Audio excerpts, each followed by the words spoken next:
India news के digital platform पे आपका स्वागत है। मैं हूं सिद्धार्थ प्रताप सिंह। जी हाँ, बिल्कुल, बसपा में फिर एक बार ऐसा फैसला लिया गया जो चौंकाने वाला था। बसपा सुप्रीमो ने एक फैसला लिया और बहुजन समाज पार्टी के एक नेता शमसुद्दीन, उनको बाहर का रास्ता दिखाया। सुबह ही उन्हें कानपुर और लखनऊ मंडल का प्रभार दिया गया। उसके पहले दीपावली के पहले उन्हें बरेली मंडल का प्रभार दिया गया। उन्हें देर शाम तक अनुशासनहीनता का आरोप लगाते हुए पार्टी से बाहर का रास्ता दिखाया गया। अनुशासनहीनता के साथ साथ गुटबाजी का भी आरोप लगाया गया। शमसुद्दीन वरिष्ठ नेता है बहुजन समाज पार्टी के। मंच से बसपा सुप्रीमो ने रैली के दौरान उनकी सराहना की थी, लेकिन जिस तरीके से शमसुद्दीन के खिलाफ कार्रवाई की गई, ये काफी चौंकाने वाली थी और चर्चा का विषय बनी हुई है। जी हाँ, आपको बता दें उनके ऊपर आरोप क्या लगे।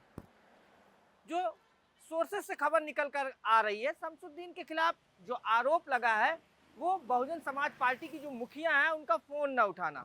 जो सोर्सेस से खबर निकल कर सामने आ रही, देखिए बहुजन समाज पार्टी एक चीज जो सबसे महत्वपूर्ण बात है वो हमेशा अनुशासन के लिए जानी जाती है। अनुशासन वहां सबसे महत्वपूर्ण है। ऐसा नहीं है ये पहली कार्रवाई है, इसके पहले कई कोऑर्डिनेटर्स को बाहर का रास्ता दिखाया गया। आकाश आनंद, उनको बाहर का रास्ता दिखाया गया। अशोक सिद्धार्थ, उनको बाहर का रास्ता दिखाया गया। तो शमसुद्दीन जिस तरीके से बताया जा रहा है कि उन्होंने बसपा सुप्रीमो का फोन नहीं उठाया, और उनका कहना है कि नहीं, फोन तो मैं उठाता हूं, मैं सबके फोन उठाता हूं, लेकिन बसपा सुप्रीमो का फोन ना उठाने का कारण उन्होंने बताया कि देर शाम वो बैठक में थे, वो सो रहे थे। लेकिन ये बात बसपा सुप्रीमो को नागवार गुजरी और उन्हें बाहर का रास्ता दिखाया गया। आपको बता दें उनके साथ और भी कहीं ना कहीं कई कारण जुड़े हैं।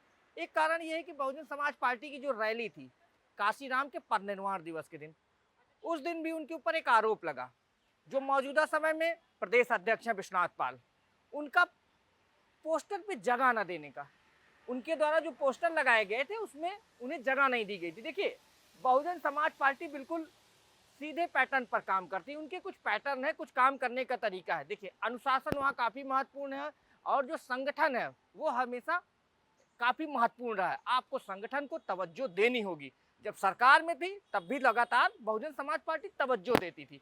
तो जिस तरीके से शमसुद्दीन है, इनकी जो कार्यशैली है वो स्वतंत्र कार्यशैली के लिए ये जाने जाते हैं और ये ज़्यादा दबाव में काम करना नहीं पसंद करते हैं। लेकिन विश्वनाथ पाल और इनके बीच लगातार कसाकसी चल रही थी और लगातार एक दूसरे के ऊपर आरोप प्रत्यारोप बंद कमरे पर लग रहे थे। लेकिन जब ये रैली की बात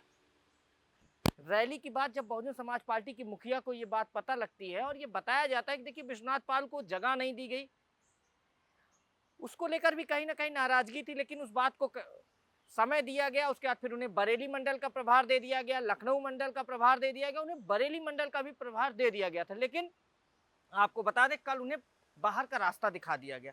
और जिस तरीके से बहुजन समाज पार्टी लगातार चाहे बिहार चुनाव हो उसकी तैयारी में जुटी है, उत्तर प्रदेश में जो पंचायत चुनाव उसमें भी जुटी है। अब बड़ा सवाल ये उठता है कि जो मुस्लिम चेहरा, एक बड़ा मुस्लिम चेहरा थे नसीमुद्दीन सिद्दीकी के जाने के बाद लगातार वो काम कर रहे थे और खास करके मुस्लिम समाज में काफ़ी अच्छी पकड़ उनकी मानी जाती है। अब देखना है वो है कि वो किस तरीके से बहुजन समाज पार्टी उनकी जगह को भरती है, ये तो सब आने वाला वक्त बताएगा। लेकिन जिस तरीके से शमसुद्दीन के खिलाफ कार्रवाई की गई ये काफ़ी चौंकाने वाली थी और अर्श से फर्श तक पहुंचाने वाली ये कार्रवाई थी। आपको बता दें कि लगातार जिस तरीके से वो काम करते थे और लगातार वो बहुजन समाज पार्टी को मजबूती प्रदान कर रहे थे। अब देखना ये है कि उनकी जगह कौन लेता है, ये तो आने वाला वक्त बताएगा। लेकिन बहुजन समाज पार्टी की जो मुखिया है उन्होंने ये फैसला करके ये दिखा दिया कि किसी भी प्रकार से अनुशासनहीनता बर्दाश्त नहीं की जाएगी। आपको बता दें अभी मुनकाद अली को भी कहीं ना कहीं मेरठ मंडल का जो प्रभार है उन्हें हटाया गया, तो उन्हें पश्चिम का प्रभारी बनाया गया। तो उम्मीद ये जताई जा रही कि जिस तरीके से राज्यसभा सांसद हैं मुनकाद अली, उनका कहीं ना कहीं कद और बढ़ेगा। और आपको बता दें इसके पहले कई ऐसे कोऑर्डिनेटर्स हैं जिनको बाहर का रास्ता दिखाया गया था। और एक चीज़ जो लगातार शमसुद्दीन के निकल कर सामने आ रही, इनके ऊपर ये भी आरोप लगाया जाता है कि जो पार्टी के कार्यकर्ता हैं उनसे इनके संबंध नहीं अच्छे हैं। लगातार ये बैठकों में जिस तरीके से है इनकी अलग ही कार्यशैली है। ये बैठकों में ज़्यादातर जब शामिल होते थे तो लगातार इनका कनेक्टिविटी नहीं होती थी कार्यकर्ताओं के साथ। अब तो आरोप प्रत्यारोप लग रहे हैं, लेकिन उनका कहना है कि ठीक है, मुझे नहीं पता कि मुझे क्यों बाहर कर दिया गया। जहाँ तक मुझे जानकारी निकल कर सामने आई, मैंने फ़ोन नहीं उठाया, ऐसा बताया जा रहा है। लेकिन मैं अब भी बहुजन समाज पार्टी के लिए काम करता रहूँगा, ये चौंकाने वाला बयान है। और उनको ये उम्मीद है कि जिस तरीके से आकाश आनंद को बहुजन समाज पार्टी की मुखिया ने माफ कर दिया, हो सकता है उन्हें भी मौका दिया जाए। लेकिन ये एक बार फिर विश्वनाथ पाल की ताकत देखने को मिली और जो प्रदेश अध्यक्ष है वो बहुजन समाज पार्टी में काफी मजबूत है। लगातार शमसुद्दीन और विश्वनाथ पाल के जो संबंध हैं वो अच्छे नहीं दिख रहे थे।